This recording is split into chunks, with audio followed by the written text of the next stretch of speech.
केस क्यों रुकी है। तो ये सब जो है ये अभी धीरे धीरे पता चलेगा क्या है। हमने ईवीएम के ऊपर आरोप नहीं किया है, हमने सिस्टम के ऊपर आरोप किया है। रिटर्निंग ऑफिसर ने जिस तरह से धोखा किया है उसके ऊपर हमने एविडेंस के साथ आरोप किया है। रविंद्र वायकर चुनाव हार गए हैं, ये चोरी चपाटी करके 48 मतों से चुनाव को जिताया गया है, वो अभी सामने आ जाएगा। सर, आपकी पार्टी के अनिल परब हैं, उन्होंने भी सवाल उठाया कि जो एआरओ ऑफिसर है उसको काउंटिंग की जानकारी नहीं दी गई, सीसीटीवी फुटेज नहीं दी, पूरा बोगस खेल वहां हो गया 19वें फेरी के बाद, टर्न के बाद, आपको मालूम है। तो पूरा अभी सामने आ जाएगा, खेल पूरा सामने आ जाएगा। रविंद्र वायकर लोकसभा नहीं पहुंचेंगे। विधानसभा के पहले सर कल देर रात मुख्यमंत्री और दोनों उप मुख्यमंत्रियों की बैठक हुई है और साथ ही मंत्रिमंडल विस्तार को लेकर भी कल एक अहम बैठक। करने तो आप उनकी पार्टी है, 4 महीना बाकी है, 3 महीना बाकी है, सभी को मंत्री कर दो। बोला सर, वर्धापन दिन होणार आहे उद्या, 58वां वर्धापन दिन आपला आहे, तुमच्यातलाच पक्ष फूट झाल्यानंतर बघा हा एक हास्यास्पद प्रकार आहे।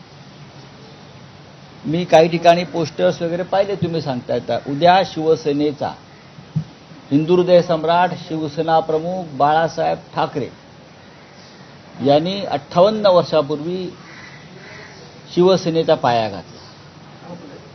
58 वर्षापासून बाळासाहेब ठाकरे यांची ही शिवसेना निरंतर या मुंबई, महाराष्ट्रात आणि दिल्लीत काम करते।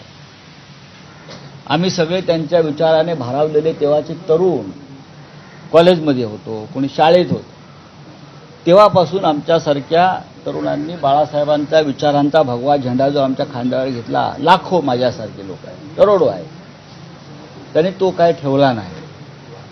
अनेक संकटांना सामोरे आम्ही गेलो। आमच्यातले आमचे अनेक सहकारी हे त्यांचं बलिदान झालंय पक्षासाठी, हुतात्मे झाले। सीमा आंदोलनामध्ये मुंबईमध्ये 69 शिवसैनिकांचं बलिदान झालं। 1992च्या दंगलीमध्ये 200 पेक्षा जास्त शिवसैनिकांचं बलिदान झालं।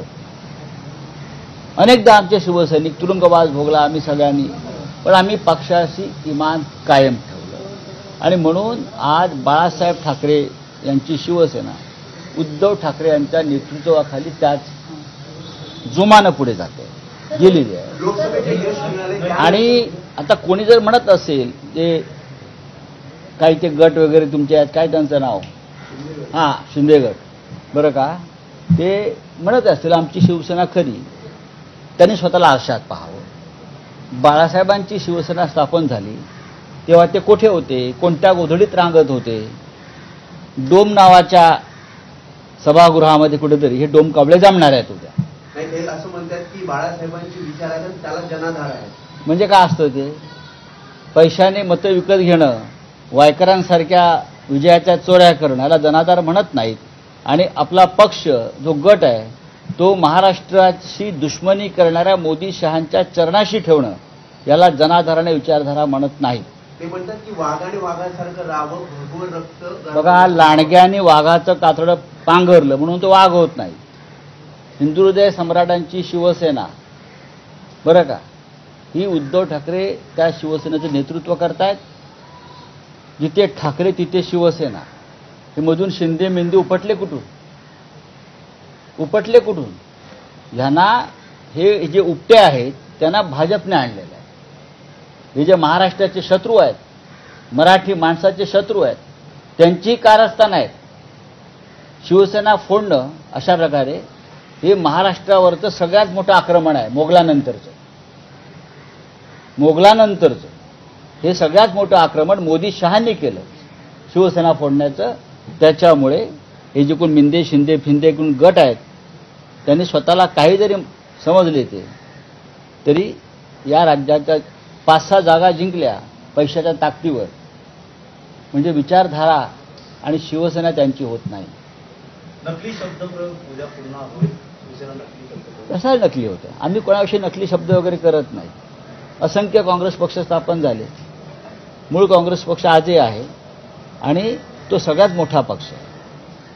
जिथे मी परत म्हणतोय, जिथे ठाकरे तिथे शिवसेना।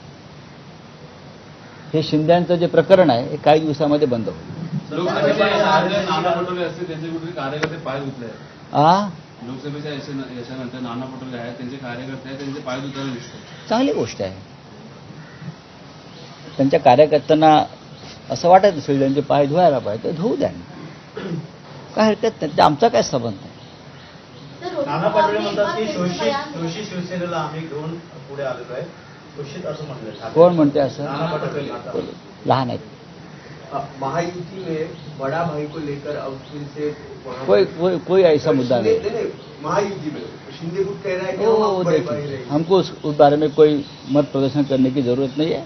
हमारा कल बहुत बड़ा स्थापना दिन का कार्यक्रम होगा षण्मुखानंद हॉल में और उद्धव ठाकरे जी मार्गदर्शन करेंगे.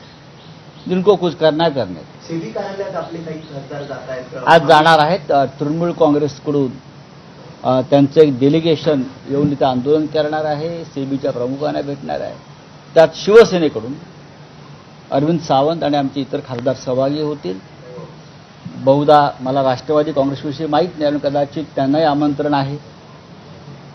आणि त्यानंतर हे सगळे खासदार मातोश्रीवरती माननीय उद्धव साहेबांना